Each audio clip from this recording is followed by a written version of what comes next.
The god of ecstasy, wine, and metamorphosis, Dionysus is surely one of the most interesting members of the Greek pantheon, a god combining heaven and earth, the sacred and the mundane.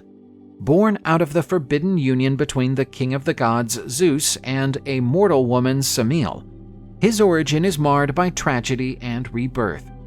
He is the god of vineyards, whose fruits intoxicate and liberate souls, and the master of bacchanals, celebrations where the human and the divine meet in ecstasy. His story is a tale of dualities, a god who feels pain and joy, scorn and abandonment, but also acceptance, and who, along his journey, reveals himself as a symbol of the vital force that shatters barriers, defies conventions, and brings with it the pledge of renewal and divine insanity. Dionysus is more than just the god of wine. He is the harbinger of the wild essence that dwells within all beings, the liberator of hearts trapped by the chains of reason. With this spirit, we embark on Dionysus's journey, right from his earliest days. His birth was surrounded by tragedy, punctuated by the manipulations of the gods and the dangers of his mortal origin. The spectacle of celestial power was devastating for Semele, Dionysus's mother, who perished in the flames of Zeus's glory. She fell into the deceitful plots of the goddess Hera, wife of Zeus, who persuaded the mortal woman to request to see her divine lover as he really was. Her fate was appalling, leaving the child she was carrying on the brink of death. In a desperate act of love, Zeus pulled the fetus out of Semele's womb and hid it in his own thigh, where Dionysus continued to develop. And so the god who would be known as the Twice-Born was conceived, surviving the fire of mortality and being reborn as a deity with the marks of life and death on him. Hera's wrath was not quelled by the death of Semele. Rather, it escalated when she learned that Zeus's son had survived and was set to become a powerful god. Moved by relentless jealousy, Hera swore that Dionysus would have no respite if she could reach him. She sent vengeful spirits and wild beasts to hunt down the child, bent on erasing any trace of his betrayal. But Zeus, predicting his wife's fury, had sent his messenger, the cunning Hermes, to protect the newborn. With his quick wit, Hermes took Dionysus away from Hera's watchful eyes, hiding him in the dark forests and remote mountains. Hermes then entrusted the tiny god to the care of Ino, Semele's sister, and her husband Athamas, hoping that they would be capable of raising Dionysus as one of their own children, concealing him among mortals.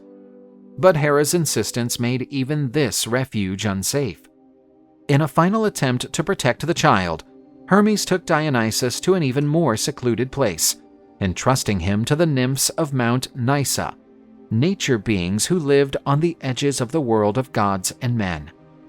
Hidden in green woods and surrounded by the shadows of ancient trees, Dionysus was brought up in secrecy, while Hermes vigilantly guarded the boundaries of the sanctuary like a devoted and faithful brother. Protected by the nymphs and the distant watch of Hermes, the boy god grew up learning the secrets of nature, while Hera's looming shadow waited menacingly for the next opportunity to crush the one she considered a usurper of the Olympic throne. This stage of his life was a constant game of hide and seek, of escape and survival, but also of learning. As Dionysus developed under the watchful guidance of the nymphs of Mount Nysa, he found a unique gift that allowed him to evade the dangers surrounding him: the ability to transform. In his youth, he was a master of metamorphosis, changing into the shape of animals and wild creatures, at times becoming a young lion, a sinewy serpent, or even an agile goat, allowing him to baffle his pursuers and lurk in the shadowy depths of the forest. This ability was not only a means of survival, but also a reflection of his fluid and untamed essence, able to adapt to circumstances and escape the pitfalls of fate. Nevertheless, even with these gilts, Dionysus's recognition as a true deity was far from a foregone conclusion. Many gods on Olympus regarded him with suspicion, deeming him an intruder, a half-blood who did not truly belong to the immortal circle.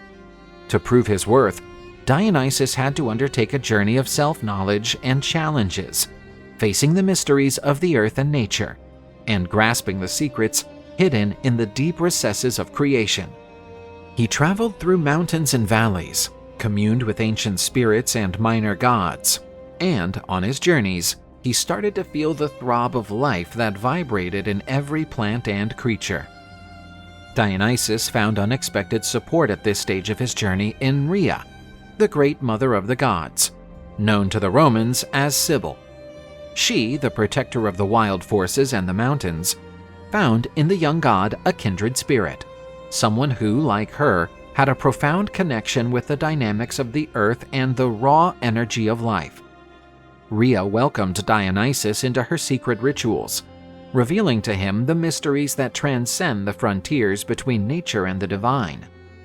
Under her guidance, Dionysus was taught the sacred songs and dances that rang through the mountains and filled the woods with life. She also taught him the value of communion with his followers, proving that the true strength of a god lies not only in his powers, but in the bond he can establish with those who partake of his essence. Dionysus came to understand that his destiny was not just to be a fugitive, but a leader, a conduit of rapture and a purveyor of revelations. He took on the mission of guiding men and women in celebrations where soul and body came together, shattering the limits of everyday reality and opening doors to the experience of the divine. With Rhea's blessings, Dionysus started to emerge as a god in his own right, one who brought the promise of transcendence and rebirth. However, his quest had only just begun, and he knew that the road to complete recognition among the gods would be one fraught with challenges and sacrifices. With his divine essence now fully manifested, and an understanding of the mysteries of nature in his heart, Dionysus felt that the time had come to spread his dominion beyond the familiar Greek borders. He was no longer the young god who dwelt in the shadow of the suspicious eyes of Olympus. He wanted his power and his cult to resonate to the very edge of the world. With its immense and exotic lands, India became his next destination, a place where the unknown and the mysterious were awaiting his arrival. The journey to India was a litmus test of his divinity, a journey that would prove his strength to mortals and immortals alike. Dionysus understood that his dual nature, part god, part mortal, was still a matter of debate among the gods. India was the territory where he could prove his role as a conquering god, one capable of winning not only with force, but also with the allure of rituals and the charm of his divine presence. He gathered his followers, convening satyrs, nymphs, and all those who were devoted to him to join him on this epic journey. And, while the marching drums of his processions echoed through the mountains and valleys, Dionysus set off for the east, poised to confront kings, defeat armies, and seduce hearts, confident that, at the end of this campaign, his name would be remembered not only among the Greeks, but also in the far reaches of the lands beyond the Indus.